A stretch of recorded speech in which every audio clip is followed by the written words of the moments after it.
일찍 일어나는 새가 일찍 죽는다.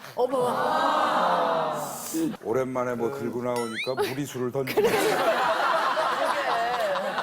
저도 사실은 아침형 인간에 해당되는데, 그러니까 아침형 인간이 보통 어떤 사회적인 성취도가 높다라는 그런 보고가 굉장히 많잖아요. 그래서 아침형 인간이 훨씬 좋은 것처럼 우리가 알고 있는데, 실제로 이제 건강적인 측면에서 보면 꼭 그렇지만은 않다라는 게 있습니다.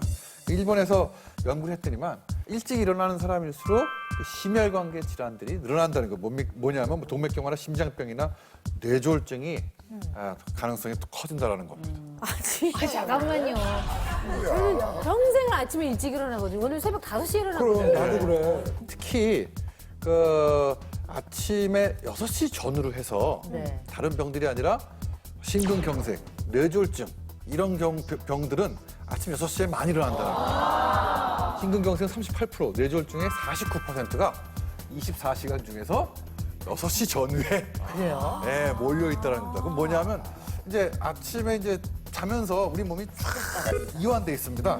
근데 이제 깨면서 이제 심장 활동이나 혈관 활동을 막 해야 되는데 이제 그 몸이 근데 안 따라준다는 거예요. 그죠, 안 따라. 그러니까 결국에는 일어나면은 갑자기 막 몸을 움직이고 운동을 하고 뭐 이럴 게 아니라 이완을 충분히 몸을 좀 풀어서 소위 말하는 자동차로 치면 워밍업을 좀 해줘야지 되지 갑자기 엑셀레이터 밟고 팍 나가면 안 된다는 거죠.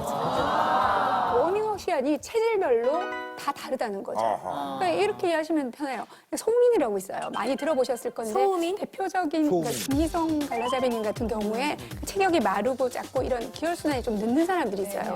이런 사람들은 저혈압도 많고 아침에 이런 워밍업 하는데 걸리는 시간이 좀 천천히 와요. 근데 이런 분들이 그냥 급하게 움직이면 어지러운 증상도 올 수 있고 토할 것 같고 아침에 움직이는 게 힘든 분이세요. 그러니까 이런 경우에는 아침 식사도 좀 늦지막히 기다려주는 이런 것들이 필요하고 소양인이 있어요. 제가 보면 본래는 맨몸을 봐야 되는데 못 보니까 누군지는 잘 모르겠어요. 여기 쪽을 봐야 되나요? 손을. 그러니까 서양인이 보면은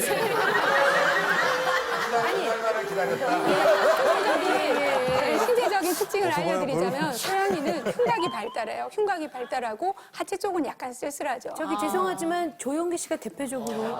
서양인들이 대표적으로 좀 양기가 성하고 열이 많아요. 이런 분들은 아침에 일찍 시작하는 거죠. 그래서 잘 일어나고 성격도 급하시고 뭐 이런 쪽으로. 그다음 태음인인 경우는 조금 이렇게 넓어요, 몸이. 이런 분들은 야행성이 많으세요. 밤에 이렇게 많이 움직이고 이런 것들이 많은데 단 여기서 주의하셔야 되는 게 나는 뭐 야행성이야. 그래서 나는 밤새 뭐 깨 있고 아침에는 안 일어나고 그건 아니에요. 생체 시계하고 이게 너무 어그러진 그러니까 지금 상도대 근무하는 분들 있죠. 이런 분들이 암 발병률이 높아요. 잘 아프더라고요. 지금 얘기했듯이 그 사람마다 그게 다 달라요, 우리가 보기에는. 근데 잠을 자는 이유가 뭐냐면은 잠을 잘 때는 호르몬이 2개가 있어요. 하나 뭐냐면 멜라토닌이라는 호르몬이 있고 성장 호르몬이 있는데 이게 잠을 안 자게 되면은 성장 호르몬하고 멜라토닌이 더 잘 나오지가 않게 돼 있습니다. 이게 잘 안 나오게 되면은 노화도 생기고 면역력이 떨어져요.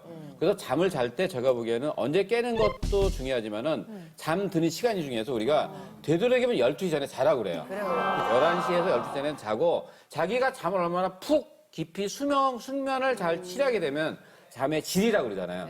질이 좋은 사람은 좀 적게 자도 되고 하지만 의학적으로 볼 때는 최소한 5시간은 자야지만 5시간 이하를 자게 되면 살도 찌고 고혈압도 생기고 심장병이 생긴다고 그러니까 그걸 자기한테 맞춰서 하는 게 제일 좋을 것 같습니다. 그러니까 좀 잠의 질이 중요하다는 말씀이시죠. 그리고 또 한 가지는 9시간 이상, 10시간 이상 자게 되면 반대로 수명이 줄어든다는 논문이 있어요.